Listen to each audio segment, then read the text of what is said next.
Ma'asyiral muslimin, kita akan membahas tentang kehebatan dan keajaiban bulan Ramadan. Bulan Ramadan adalah bulan yang sangat mulia.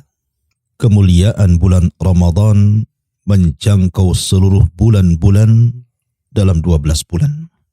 Artinya bahwa bulan Ramadan itu adalah sayyidus syuhur, pemimpinnya bulan-bulan. Tentu ada alasannya. Ya, karena di bulan Ramadan banyak kenikmatan-kenikmatan yang Allah Subhanahu wa taala anugerahkan kepada hamba-hambanya selama 1 bulan. Ma'asyiral muslimin yang dimuliakan Allah Subhanahu wa taala. Di zaman Nabi sallallahu alaihi wasallam ada seorang sahabat bertanya kepada Nabi sallallahu alaihi wasallam dan mengatakan, "Ya Rasulullah, arabbuna qaribun fanunaji am ba'idun fanunadi?" Rasul, Rabb kita ini dekat atau jauh? Kalau dia dekat, maka kami akan berdoa kepadanya dengan cara pelan.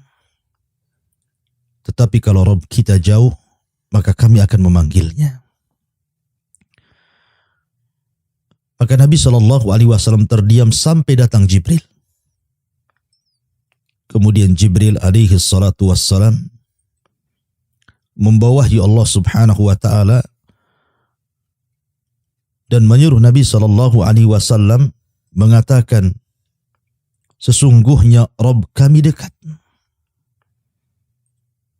Kemudian Allah Subhanahu wa taala berfirman, "Wa idza sa'alaka ibadi anni fa inni qarib. Ujibu da'watad da'i idza da'an falyastajibu li wal yu'minu bi la'allahum yarshudun." Apabila hamba-hambaku bertanya kepadamu wahai Muhammad soal diriku, fa inni qarib, katakan aku dekat. Ujibu da'watad da'i idza da'an. Akulah yang mengabulkan setiap permintaan hambaku yang meminta kepadaku. Dan ayat ini, ayat kedekatan Allah Subhanahu wa taala dengan hambanya, terselip di antara ayat-ayat yang bicara tentang Ramadan. Di mana permulaan ayat Allah mengatakan, "Syahrul Ramadan alladzi unzila fihi al-Qur'an." Bulan Ramadanlah bulan diturunkan Al-Quran. Baru kemudian ayat, "Wa idza sa'alaka ibadi anni fa inni qarib." Apabila hambaku bertanya kepadaku, katakan aku dekat. Dan setelahnya, "Uhillat lakum lailatas siyam ar-rafathu ila nisaikum." Dihalalkan bagi kalian di malam hari orang yang berpuasa untuk menggauli istri-istri mereka. Artinya ayat kedekatan Allah terselip di antara 2 ayat yang bicara tentang Ramadan. Seolah-olah Allah Subhanahu wa taala ingin katakan bahwa kedekatan seorang hamba kepada Allah ataupun kedekatan Allah Subhanahu wa taala kepada seorang hamba itu jauh lebih dekat di bulan Ramadan dibandingkan bulan-bulan yang lainnya. Kenapa? Karena amal soleh itu mudah terbentuk di bulan Ramadan. Tidak ada salat terbanyak dilakukan manusia kecuali bulan Ramadan. Tidak ada puasa yang banyak dilakukan manusia kecuali Ramadan. Tidak ada orang zakat ataupun sedekah yang banyak disalurkan kecuali bulan Ramadan. Bahkan kita lihat masjid-masjid penuh dimakmurkan kaum muslimin. Suara Al-Quran seperti suara tawon keluar dari musola dan masjid-masjid kaum muslimin. Orang-orang yang menutup aurat, wanita-wanita yang menutup aurat, yang di luar Ramadan, mereka tidak malu untuk memakai hijab. Masuk Ramadan, mereka berusaha untuk menutup aurat. Dan begitu seterusnya. Terangsang untuk melakukan ibadah di bulan Ramadan yang tidak terangsang di bulan-bulan yang lainnya. Itulah kehebatan Ramadan. keajaiban Ramadan. Karena Ramadan jami'ul arkanil Islam. Ramadan itu mencakup seluruh rukun Islam. Syahadat lebih banyak dibaca di bulan Ramadan. Salat lebih banyak dilakukan di bulan Ramadan. Bukan hanya salat wajib, bahkan salat sunnah. Seperti tarawih umpamanya, qiyamul lail yang diawalkan. Hampir semua masjid penuh. Kemudian zakat. Orang yang menunaikan zakat, orang yang menunaikan sedekah, banyak menunggu momen Ramadan. Kemudian puasa, ya karena memang puasa itu sendiri adalah kewajiban yang dilakukan seorang hamba dari Allah, puasa Ramadan. Termasuk juga haji. Haji dan umrah. Itu juga dilakukan di bulan Ramadan. Kalau ada yang mengatakan, bukankah haji dilakukan di bulan Dzulhijjah? Tepat di tanggal 8 sampai tanggal 13. Kenapa kemudian dikatakan haji pun bisa dilakukan di bulan Ramadan? Maksudnya adalah orang yang umrah, kemudian dia berangkat umrah di bulan Ramadan, maka pahalanya sama dengan haji bersama Nabi SAW di Wada. Ketika di zaman Nabi SAW ada seorang wanita menangis karena tidak ikut hajjatul wada dengan Nabi SAW, karena Rasul itu haji cuma 1 kali, tapi umrah 4 kali. Pertama umrah Hudaybiyah yang tidak jadi, tapi niat umrahnya dicatat umrah. Kemudian ada namanya umratul qadha setahun setelahnya. Kemudian ada namanya umrah al-Ji'ranah yang itu dilakukan di bulan Ramadan. Lah wanita ini pernah umrah di bulan Ramadan bersama Rasul, tapi tidak ikut haji wada, tidak ikut haji perpisahan bersama Nabi SAW. Sementara Rasul tidak mengulang hajinya, cuma 1 kali seumur hidupnya. Maka wanita ini datang kepada Nabi SAW menangis karena tidak ikut haji bersama Rasul. Tetapi Nabi SAW mengatakan, jangan menangis. Bukankah engkau pernah umrah di bulan Ramadan bersamaku? Maka Nabi SAW mengatakan, umratu fi Ramadan ta'dilu hajjata ma'i. Umrah di bulan Ramadan sebanding dengan haji bersamaku. Artinya bahwa Ramadan mencakup arkanul Islam. Semua rukun Islam itu banyak dilakukan di bulan Ramadan. Ya, karena Ramadan sekali lagi adalah tempat ajang orang itu tazawud bittaqwa, berusaha untuk mencari bekal dengan ketakwaan kepada Allah Subhanahu wa taala. Wa tazawwadu fa inna khaira zadi taqwa. Carilah bekal, dan sebaik-baik bekallah ketakwaan kepada Allah, dan orang yang bertakwa di bulan Ramadan jauh lebih banyak dibandingkan di luar Ramadan. Tentu ada sebabnya. Disinilah kita akan bercerita keajaiban, kehebatan bulan Ramadan. Kenapa bisa manusia terangsang beribadah sedemikian rupa hebatnya di bulan Ramadan yang tidak bisa dilakukan di luar Ramadan. Yang pertama, Asyrul muslimin wal muslimat, Ramadan adalah syahrul Quran. Sehingga Allah Subhanahu wa taala berfirman di dalam Al-Qur'anul Karim, Syahrul Ramadan alladzi unzila fihi al-Qur'an huda lin-nasi wa bayyinatin minal huda wal furqan.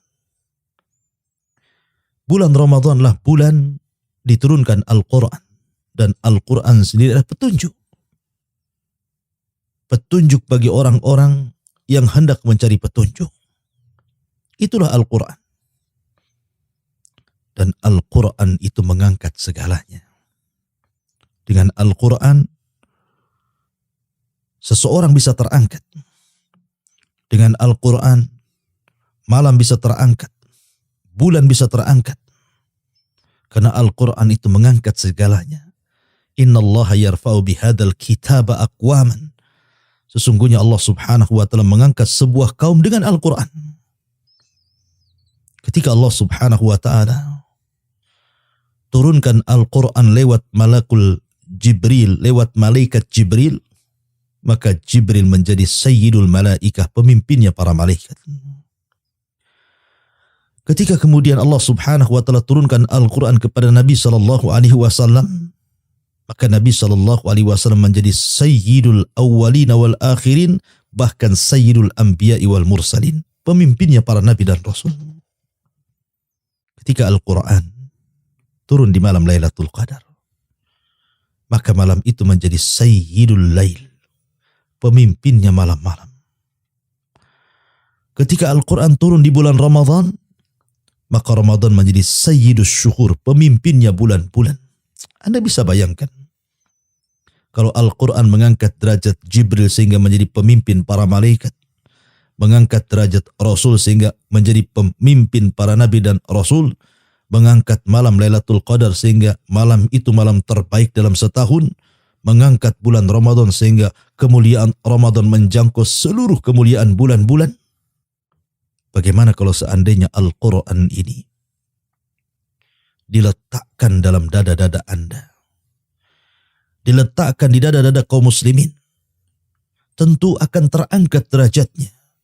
Makanya Nabi SAW bersabda, khairukum man ta'allamal Qur'ana wa 'allamahu. Sebaik-baik kalian, orang terbaik di antara kalian, kata Rasul, adalah orang yang mengajarkan Al-Quran, belajar Al-Quran dan mengajarkan Al-Quran. Subhanallah.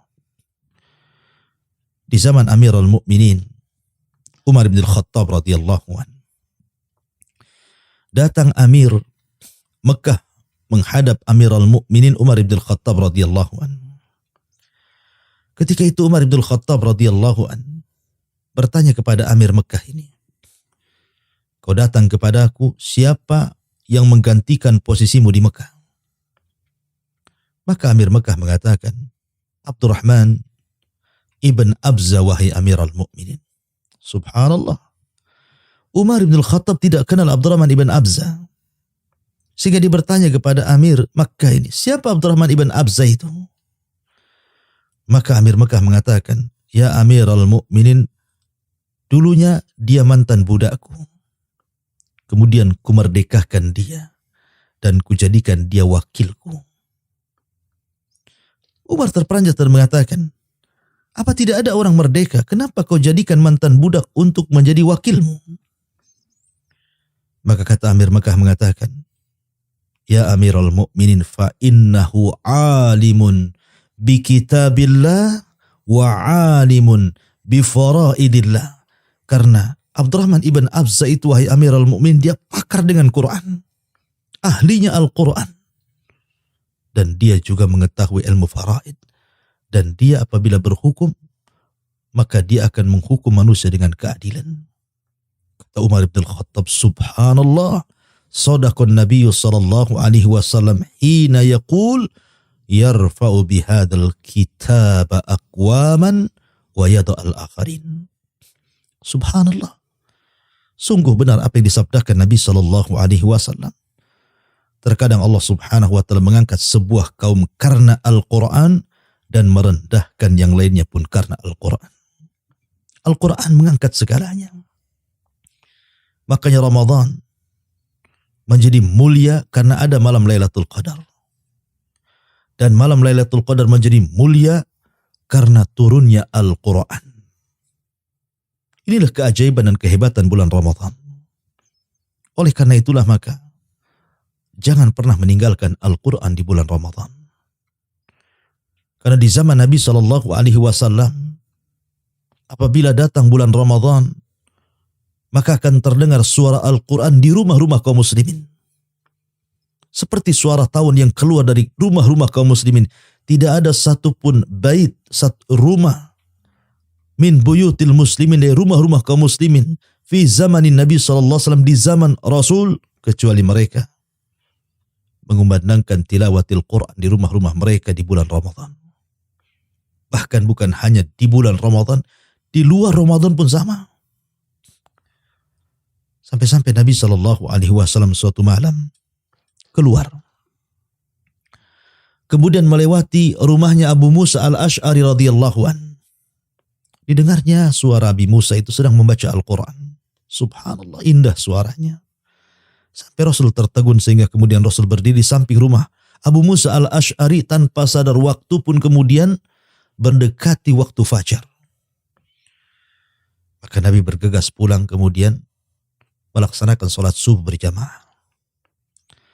Selesai sholat subuh dia memanggil Abu Musa al-Ash'ari dan mengatakan, ya Abu Musa, semalam aku berada di samping rumahmu. Aku mendengar lantunan Al-Quran luar biasa. Allah telah memberikan kepadamu suara kamizmar min mazamiri ali Daud. Seperti suara Daud apabila sedang taranum dengan zabur. Kata Abu Musa al-Ash'ari, ya Rasulullah, kalau aku tahu semalam engkau berada di samping rumahku, ku indahkan lagi bacaanku. Begitulah para sahabat. Mereka memenuhi rumah-rumah mereka dengan tilawatil Quran. Apalagi di bulan Ramadan. Berbeda dengan di zaman sekarang. Kalau Anda masuk ke perumahan, apa yang keluar dari rumah-rumah kaum muslimin hari ini? Quran? Tidak. Tidak ada Quran keluar dari rumah-rumah kaum muslimin. Yang ada suara musik, suara tertawa, suara nyanyian, na'udzubillah. Lalu kemana Al-Quran hari ini? Apakah ini pembenaran sabda firman Allah Subhanahu wa taala, wa qala ar-rasul inna qaumi qad ittakhadhu hadzal qur'ana mahjura. Berkata Rasul, ya Allah, kelak kaumku akan meninggalkan Al-Quran. Maka Al-Quran ini sebelum diangkat oleh Allah Subhanahu wa taala, bacalah. Bahkan ulama menjadikan bulan Sya'ban itu syahrul qurra. Bulannya bagi para pembaca Al-Quran, bagi para penghafal Quran. Kenapa? Untuk persiapan menyambut Ramadan. Karena Ramadan adalah syahrul Quran, bulannya Al-Quran. Ini keajaiban dan kehebatan pertama bulan Ramadan. Yang kedua, Ramadan adalah syahrul intisar. Bulan di mana kita dimenangkan oleh Allah Subhanahu wa taala dari musuh-musuh kita. Karena musuh kita itu ada 3. Hawa nafsu sendiri, syaitan, dan juga al-a'da, musuh-musuh dari luar seperti orang-orang munafik, orang-orang musyrik, orang-orang kafir. Itulah musuh-musuh kita. Dan Ramadan syahrul intisar, kita bisa dimenangkan untuk melawan mereka. Pertama, hawa nafsu. Allah Subhanahu wa taala berfirman, wa innan nafsa la ammaratun bisu'. Jiwa manusia itu senantiasa memerintahkan kepada keburukan. Dan Ramadan bisa ditekan dengan puasa. Karena syahwat bisa ditekan dengan puasa. Nabi SAW bersabda, ya ma'syaras sabab, man istata'a minkumul ba'a falyatazawwaj, fa innahu aghaddu lil basar wa ahsanul faraj. Wahai anak muda, kalau engkau sanggup menikah, menikahlah. Karena itu bisa menundukkan pandangan dan menjaga kemaluan. Akan tetapi, kalau kalian tidak bisa, tidak mampu untuk menikah, apa solusinya? Fa'alaikum bis-siyam fa inna lahu wija'un. Karena maka wajib bagi kalian untuk berpuasa, karena puasa itu benteng antara Anda dengan syahwat Anda. Jadi puasa itu bisa menekan syahwat. Dan syahwat itu sumbernya hawa nafsu. Bisa menekan syahwat perut. Karena bagaimanapun, puasa itu menahan lapar dan dahaga. Artinya berusaha untuk tidak makan dan tidak minum. Subhanallah, faedahnya apa? Kalau seandainya sesuatu yang dihalalkan saja dilarang di bulan Ramadan. Sesuatu yang dihalalkan dilarang di bulan Ramadan. Seperti seseorang suami menggauli istrinya, itu kan halal. Sah-sah saja. Bahkan berpahala. Akan tetapi dilarang di bulan Ramadan. Kalau yang haram saja, yang halal saja, tidak dibolehkan. Bagaimana mungkin yang haram dilakukan? sesuatu yang mubah dilarang. Makan itu mubah, minum itu mubah, dilarang apabila Anda sedang berpuasa. Apalagi sesuatu yang sifatnya makruh atau sampai kepada yang haram, tentu lebih dilarang lagi. Maka Ramadan mampu seseorang menekan musuh dari dalam, menekan hawa nafsu, wa nahan nafsa anil hawa, fa innal jannata hiyal ma'wa. Yang kedua, Ramadan bisa mengalahkan musuh kita dari kalangan syaitan, kalangan jin yang jahat. Karena Nabi SAW yang mengatakan, "Idza ja'akum Ramadan, futihat abwabul jannah, wa ghuliqat abwabun niran, wa suffidatis syayatin." Apabila datang bulan Ramadan, pintu sorga dibuka, pintu neraka tertutup, bahkan setan-setan diborgol. Suffidatis syayatin. Setan-setan diikat. Saya ingin tanya kepada Anda, kalau Anda dihadapkan dengan dua musuh, satu musuh terikat dan satu musuh tidak terikat, kira-kira mudah mana Anda melawannya? Tentu kita mudah melawan kepada musuh yang terikat dibandingkan musuh yang tidak terikat. Dan syaitan terikat di bulan Ramadan. Walaupun sebagian ulama mengatakan tidak semua terikat, kecuali hanya jin-jin yang jahat, syaitan yang jahat yang disebut dengan maradatus syayatin. Tapi itu minimalnya kita bisa melawan mereka. Terlebih saya katakan dari awal Ramadan adalah syahrul Quran.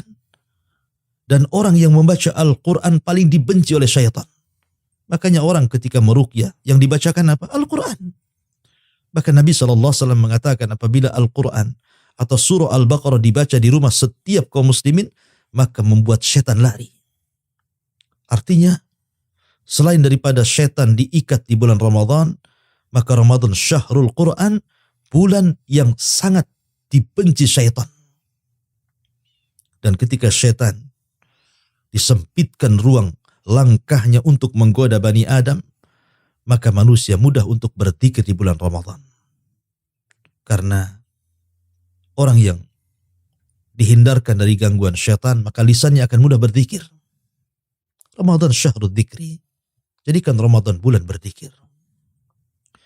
Kemudian yang ketiga, bisa melawan musuh-musuh dari luar. Baik dari orang-orang musyrik, munafik atau kafirin. Dalam Al-Quranul Karim, Allah Subhanahu wa taala berfirman, "Idza jaa nasrullahi wal fath."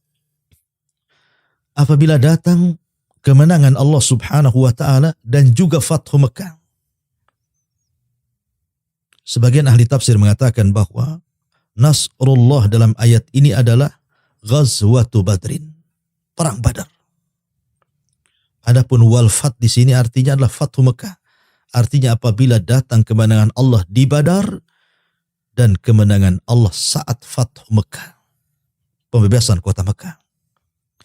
Dua perang besar ini, dua perang penentu kejayaan dan tidaknya Islam, penentu tersebar dan tidaknya Islam, adalah Badar dan Fathu Mekah. Dan Badar terjadi pada tanggal 17 Ramadan, begitu juga Fathu Mekah terjadi di bulan Ramadan. Dan dua-duanya dimenangkan Allah Subhanahu wa taala. Adapun perang Badar adalah perang yang menentukan disembah dan tidaknya Allah Subhanahu wa taala. Dan itu tercermin dari doa Nabi SAW manusiawi. Rasul sempat ketakutan. Di malam keesokan harinya akan perang Badar, Rasul berdoa di samping Abu Bakar Siddiq radhiyallahu anhu dan mengatakan, Allahumma in tahlik hadil isabah falan tu'bad abada. Ya Rabb, kalau kau hancurkan kelompok yang sedikit ini, kau tidak akan disembah lagi selamanya. Kemudian ketika Fathu Mekah, maka tidak ada lagi jahiliyah setelahnya, karena Mekah menjadi negeri Islam, bahkan pusat kekuatan Islam. Dari Mekah inilah tersebar Islam ke seantero dunia, tentunya setelah Madinah. Ma'asyiral muslimin, para pemirsa yang dimuliakan Allah Subhanahu wa taala. Dari sini kita tahu bahwa Ramadan adalah ajang kemenangan. Kita dimenangkan dari musuh-musuh kita, baik hawa nafsu yang kemudian memunculkan syahwat, baik syaitan yang kemudian munculkan syubhat ataupun musuh-musuh dari luar. Karena hampir sejarah mencatat peperangan yang dilakukan oleh kaum muslimin di bulan Ramadan nyaris tidak terkalahkan. Allah menangkan. Ya, karena Ramadan syahrul intisar. Bulan di mana Allah memberikan kemenangan kepada kita. Ini yang kedua. Yang ketiga, Ramadan adalah syahrul mustajab ad-du'a. Ramadan itu bulan di mana setiap doa mudah dikabulkan. Di mukadimah tadi sudah saya jelaskan bahwa ayat kedekatan Allah Subhanahu wa ta'ala dengan hambanya dan mudahnya Allah mengabulkan hamba-hambanya dalam doanya. Ayat tersebut diapit dengan dua ayat setelah dan sebelumnya bicara tentang Ramadan. Ya, karena Ramadan adalah bulan mudahnya Allah menerima dan mengijabah setiap doa orang yang berdoa. Oleh karena itulah para ulama menasihatkan kepada kita, walaupun Ramadan berdoa di jam berapa saja, itu mustajab. Karena memang kemuliaan bulan itu luar biasa. Tapi ada 3 waktu kata para ulama, jangan sampai Anda tinggalkan. Ini waktu yang sangat luar biasa. Mustajab doa, waktu berkah. Dan semua orang bisa melakukannya. Jangan pernah melalaikan 3 waktu ini. Pertama, menjelang berbuka. Nabi SAW yang bersabda, "Lis-saimi da'watun la turad." Bagi orang yang berpuasa itu ada doa yang tidak mungkin dibantah. Tidak mungkin ditolak oleh Allah Azza wa Jalla. Kapan itu? Inda fitri. Saat menjelang berbuka. Bahkan ulama yang lain mengatakan bahwa waktu saat menjelang berbuka itu adalah waktu di mana Allah akan membebaskan hamba-hambanya dari api neraka. Lillahi utaqa'u minan nar fi kulli lailati min Ramadan. Di mana Allah Subhanahu wa ta'ala akan membebaskan hamba-hambanya dari api neraka setiap malam di bulan Ramadan, dan itu dimulai saat berbuka. Karena malam itu dimulai dari waktu asar. Karena malaikat-malaikat malam yang mencatat kebaikan kita itu dimulai di waktu asar dan diakhiri di waktu fajar. Maka apabila datang bulan Ramadan, kemudian Anda berpuasa di bulan Ramadan, kemudian Anda menghadapi jelang berbuka, entah 10 menitkah sebelum berbuka, entah 5 menitkah sebelum berbuka, maka angkat tangan tinggi-tinggi kepada Allah. Berdoalah kepada Allah, karena siapapun yang mengangkat tangannya, Allah malu untuk tidak memberikannya. Innallaha hayyun karim.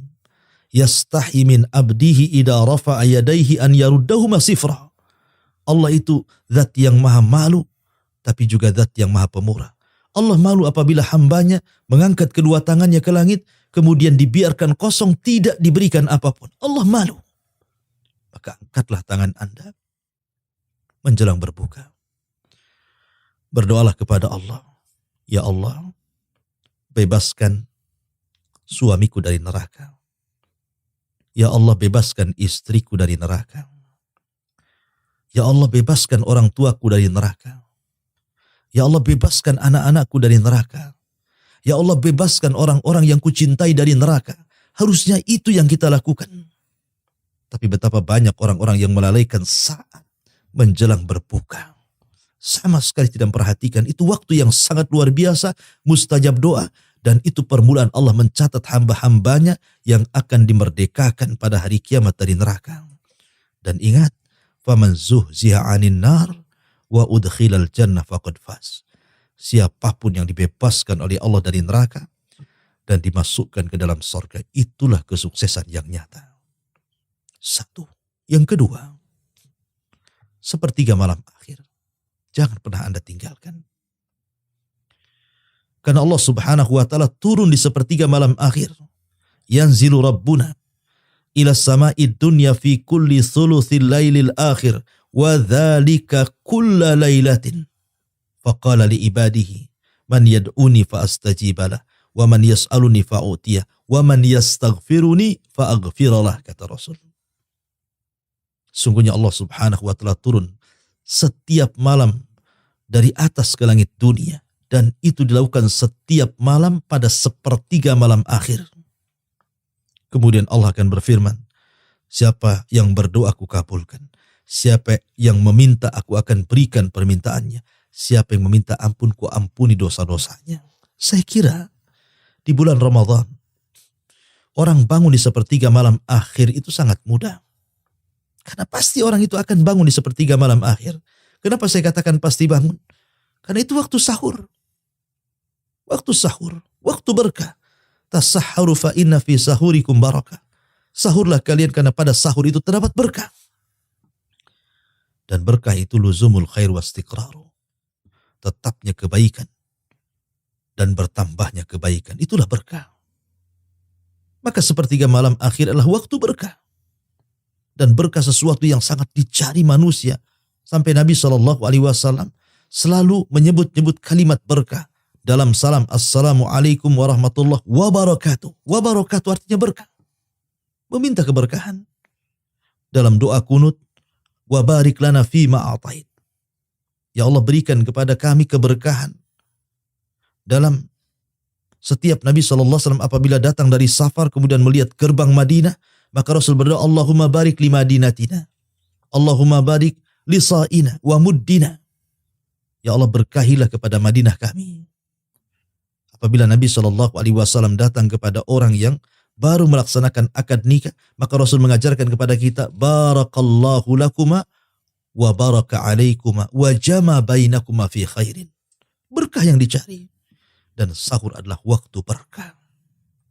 Waktu berkah.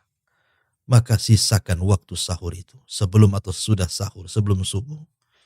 Tidak usah lama-lama. 5 menit, 10 menit. Angkat kedua tangan. Meminta kepada Allah hidayah. Meminta kepada Allah jannah. Idza sa'altumullaha fas'alul firdausil a'la, kata Rasulullah. Apabila meminta sesuatu kepada Allah, jangan tanggung-tanggung. Mintalah firdausil a'la. Sorga tertinggi yang Allah Subhanahu wa ta'ala anugerahkan kepada kita. Atau minta apapun. Silakan.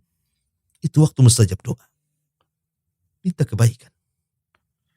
Kemudian yang ketiga, setelah subuh, sebelum syuruk, itu waktu yang berkah. Nabi yang mengatakan, Allahumma barik li ummati fi bukuriha. Ya Allah, berkahi umatku di waktu paginya, maksudnya setelah fajar sampai syuruk matahari menyingsing dan meninggi satu tombak. Itulah rahasia keberkahan. Maka jangan jadikan tidur. Karena banyak orang yang kemudian karena merasa bangun malam untuk sahur, setelah sholat subuh, kemudian pula dikodok tidurnya. Tidur lagi sampai kemudian jam 7, jam 8. Padahal itu waktu berkah, jangan tidur. Tapi gunakan untuk berdoa kepada Allah Subhanahu wa ta'ala. Bahkan di situ ada satu ibadah yang luar biasa. Kata Nabi SAW, barang siapa yang sholat subuh berjamaah, kemudian tidak beranjak dari tempatnya, dia berzikir dan membaca Al-Quran, kemudian sampai matahari terbit meninggi satu tombak, kemudian Anda berdiri melaksanakan 2 rakaat sholat syuruk, apa kata Rasul? Pahalanya kahajjati wal umrah tamman-tamman. Pahalanya sama dengan haji dan umrah secara sempurna. Ramadan adalah bulan di mana doa-doa kita dimudahkan untuk dikabulkan. Dan ini bagian dari keajaiban Ramadan. Kemudian yang keempat, Ramadan itu membentuk akhlak. Ramadan itu membentuk akhlak. Termasuk puasa dalamnya membentuk akhlak. Salah satunya akhlak kepekaan kepada manusia. Karena ketika orang itu lapar, dia merasakan bagaimana orang lain lapar. Terkadang ada sebagian kaum muslimin yang mungkin mereka berada di tempat-tempat musibah, di kem-kem musibah, atau mungkin negara-negara miskin, yang terkadang Ramadannya bukan hanya 1 bulan dalam setahun, tapi dalam setahun itu semua Ramadan. Seolah-olah puasa terus karena tidak pernah makan. Ketika kita diajarkan untuk lapar, untuk dahaga, Maka kita dididik untuk menjadi orang yang peka dengan sosial. Menjadi orang yang kemudian memikirkan para fuqara wal masakin. Ali radhiyallahu an suatu ketika bernadar. Ketika salah satu anaknya sakit, entah Hasan Husain. Dia mengatakan kalau Allah sembuhkan Hasan ataupun Husain kala itu, kata Ali, aku akan bernadar berpuasa 3 hari berturut-turut. Allah takdirkan Hasan atau Husain yang sakit itu rupanya sembuh pula. Maka Ali pun berpuasa selama 3 hari. Di hari pertama, Fatimah radhiyallahu anha berusaha untuk membahagiakan suaminya. Dia pun mencari sesuatu yang bisa dimakan. Setelah dapat, dia berusaha untuk memasak. Kemudian menghidangkan makanan yang paling enak untuk suaminya saat menjelang berbuka. Subhanallah. Hampir-hampir maghrib pun tiba. Tiba-tiba rumahnya diketuk. Kemudian dibuka. Rupanya yang mengetuk rumah Ali radhiyallahu an adalah orang miskin yang sedang kelaparan. Kemudian Ali radhiyallahu an melirik kepada orang miskin itu sesekali dan melirik kepada Fatimah seolah-olah mengatakan, ya Fatimah, bagaimana kalau seandainya makanan ini kita berikan kepada orang yang miskin kelaparan itu? Akhirnya kata Fatimah, silahkan. Maka Ali memberikan makanan yang lezat itu kepada orang miskin yang kelaparan. Akhirnya Ali hanya berbuka dengan aswadan, kurma kering dan air putih saja. Makanan itu diberikan kepada fakir miskin tadi. Kemudian hari kedua terulang. Fatimah sudah masak dengan masakan yang enak. Ketika menjelang berbuka, tiba-tiba pintunya diketuk lagi. Ketika dibuka, rupanya anak yatim yang sedang kelaparan. Kata Ali, ya Fatimah, bagaimana kalau hidangan itu kita berikan kepada anak yatim ini? Kata Fatimah, silahkan. Kembali Ali hanya memakan aswadan, kurma kering dan air putih. Hari ketiga terulang lagi. Fatimah sudah masak dengan masakan yang lezat, yang enak. Saat menjelang berbuka, rupanya diketuk lagi rumahnya. Setelah kemudian dibuka, rupanya tawanan perang kafir. Tawanan perang Badar. Yang kafir, kelaparan. Kata Ali radhiyallahu anhu kepada Fatimah, bagaimana kalau makanan ini kita berikan kepada tawanan itu? Kata Fatimah, silahkan. Maka kembali Ali radhiyallahu anhu makan aswadan, kurma kering dan air putih. Dari sini Allah subhanahu wa ta'ala turunkan ayat kepada Ali radhiyallahu an, dan bagaimana sedekah Ali yang luar biasa, yang kalau seandainya Quran tidak menceritakan, tentu kita tidak tahu ceritanya. Allah subhanahu wa ta'ala berfirman, wa yut'imuna ala hubbihi wa yut'imuna ta'aman ala hubbihi miskinan wa yatiman wa asira wa yut'imuna ta'aman. Mereka Ali radhiyallahu an dan juga istrinya Fatimah, wa yut'imuna ta'an, memberikan makanan, ala hubbihi, padahal dia sendiri menghendaki makanan itu. Kepada siapa? Pertama miskinan, kepada orang miskin, wa yatiman, kepada orang yatim, wa asiro, dan kepada tawanan perang. Subhanallah, wa yu'thiruna ala anfusihim walau kana bihim khasasah. Lihat bagaimana para sahabat Rasul mendahulukan orang lain padahal mereka sendiri kesusahan. Ya, kenapa Ali radhiyallahu an kemudian sayang kepada orang miskin, sayang kepada orang yatim, sayang kepada para tawanan perang yang kelaparan, akhirnya makan diberikan kepada orang-orang ini? Karena ketika itu Ali sedang berpuasa, dan puasa itu membentuk kepekaan sosial.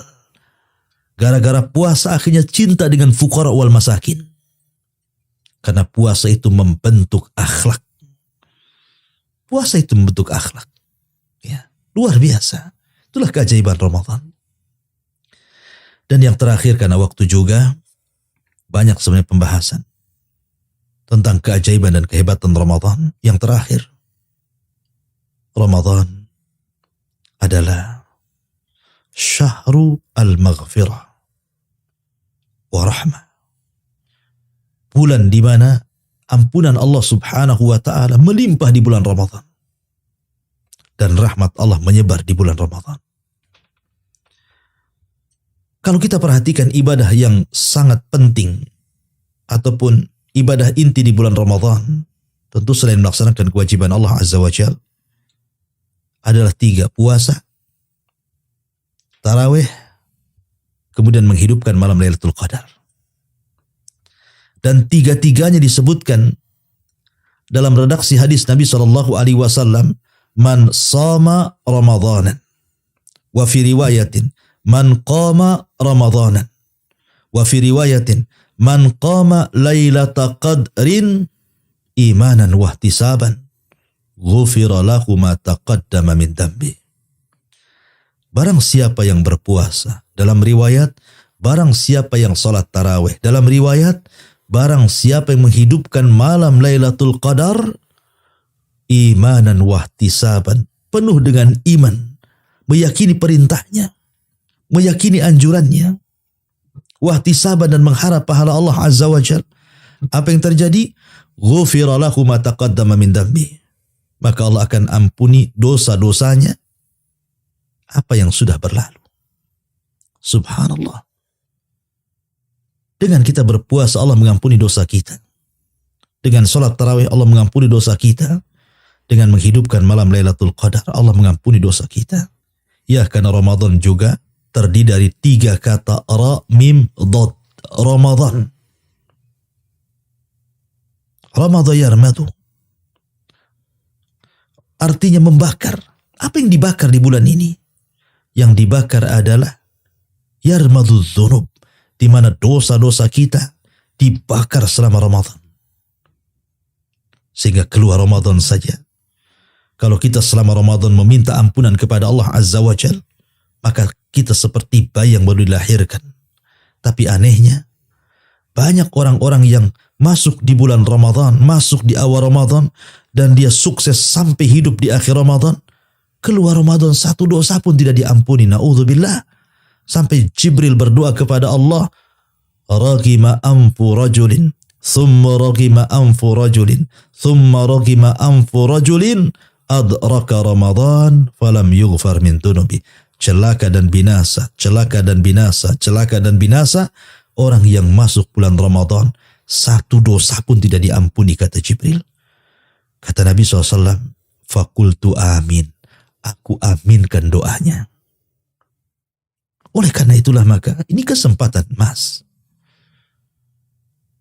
Ketika kita susah untuk bertobat di luar Ramadan karena terlampau banyak godaan dan rintangan, baik dari hawa nafsu ataupun syaitan. Sementara Ramadan, hawa nafsu mudah ditundukkan, syaitan mudah dilawan, bahkan musuh-musuh pun mudah dimenangkan. Kenapa tidak kemudian kita berubah? Karena Ramadan itu syahrut taghyir, bulan perubahan. Jangankan lagi manusia, alam semesta ini dirubah dengan Ramadan. Ramadan bisa merubah surga. Ramadan bisa merubah neraka. Lihat. Surga yang tadinya tertutup dengan datangnya Ramadan terbuka. Bahkan ada yang menyerukan kepada kita, ya baghil khairi aqbil wa ya baghis syarri aqsir. Wahai orang yang mencari kebaikan di bulan Ramadan, masuk. Siapa yang mencari kejahatan, keluar. Dan pintu neraka yang tadinya tertutup menjadi terbuka. Bahkan Ramadan membuka pintu-pintu langit. Alam semesta berubah. Dengan kedatangan Ramadan merubah alam semesta. Merubah alam jin, setan-setan terikat. Kalau merubah alam jin, merubah alam semesta, membuka pintu-pintu langit, membuka pintu-pintu sorga, menutup pintu-pintu neraka. Kalau alam semesta, sorga, neraka, alam jin bisa dirubah di bulan Ramadan, kenapa Anda tidak bisa merubah diri di bulan Ramadan? Bukankah Ramadan syahrut taghyir?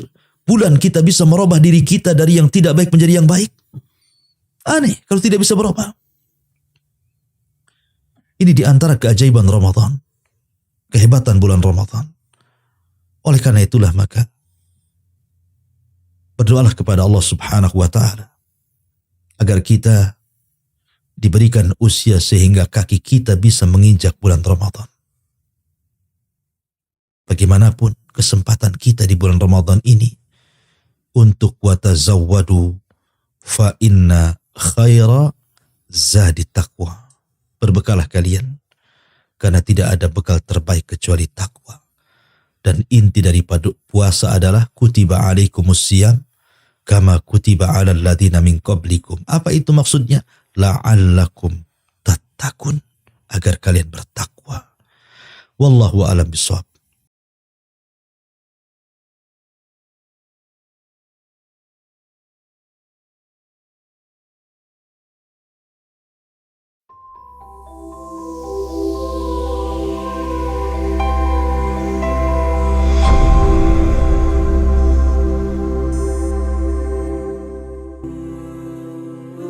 Bismillahirrahmanirrahim. Assalamualaikum warahmatullahi wabarakatuh.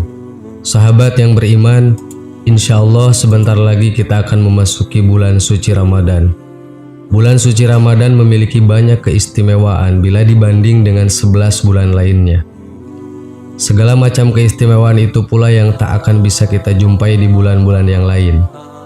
Oleh karena itu, sebagai umat muslim alangkah baiknya kita menyambut bulan Ramadan dengan penuh rasa syukur dan berdoa kepada Allah Subhanahu wa Ta'ala.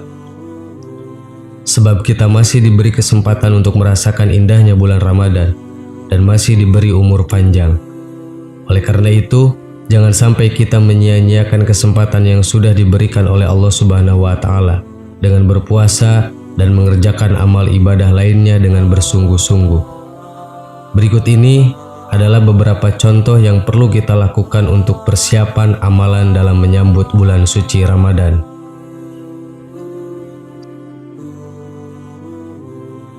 Satu, perbanyak doa. Doa merupakan ibadah di mana para hamba berkomunikasi dengan Allah Azza wa Jalla akan hajat dan harapannya. Oleh karena itu, sangatlah baik jika di saat-saat mendekati Ramadan kita senantiasa meminta kepada Allah agar diberi kesempatan untuk dipertemukan dan menikmati indahnya bulan suci itu. Karena tidak ada yang menjamin bahwa usia kita akan sampai pada tanggal 1 Ramadan.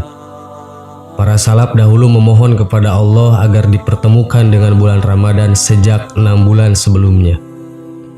Allahumma barik lana fi Rajab wa Sya'bana wa balighna Ramadana.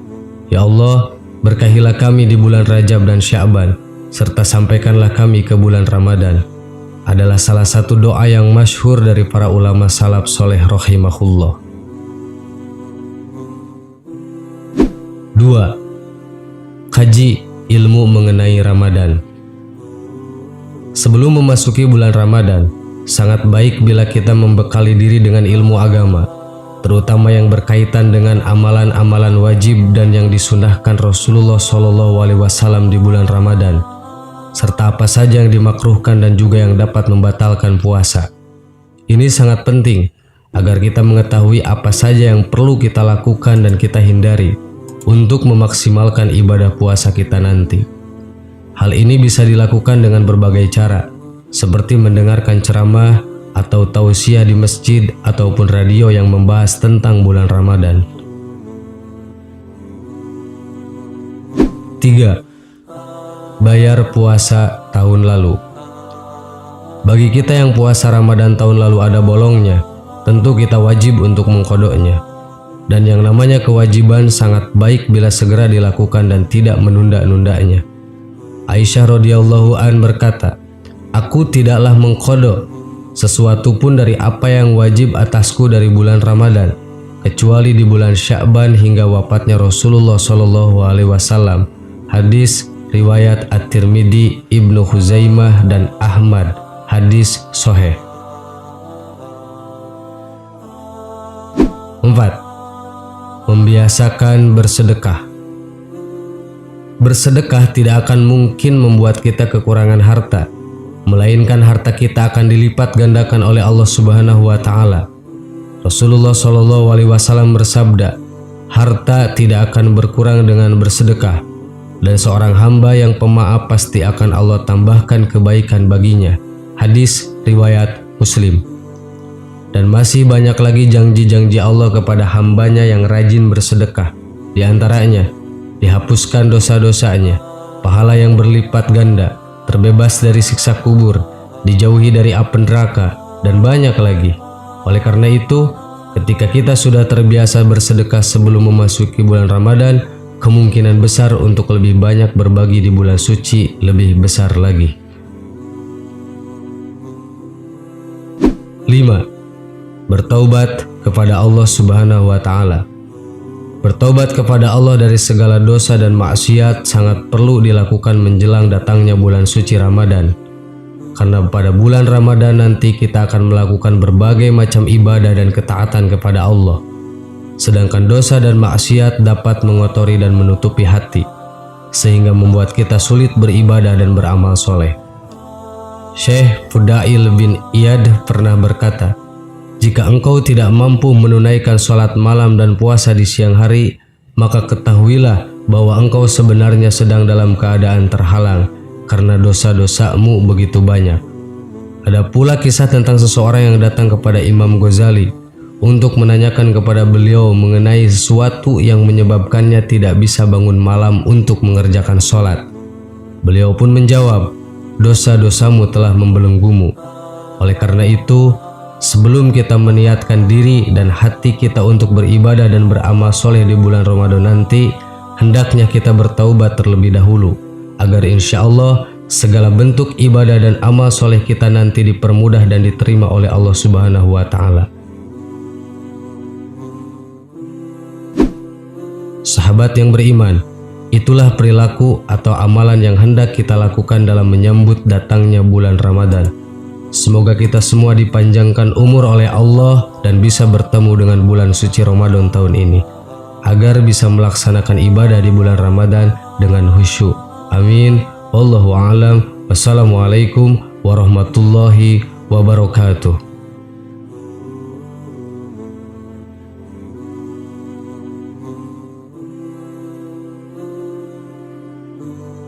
Subhanallah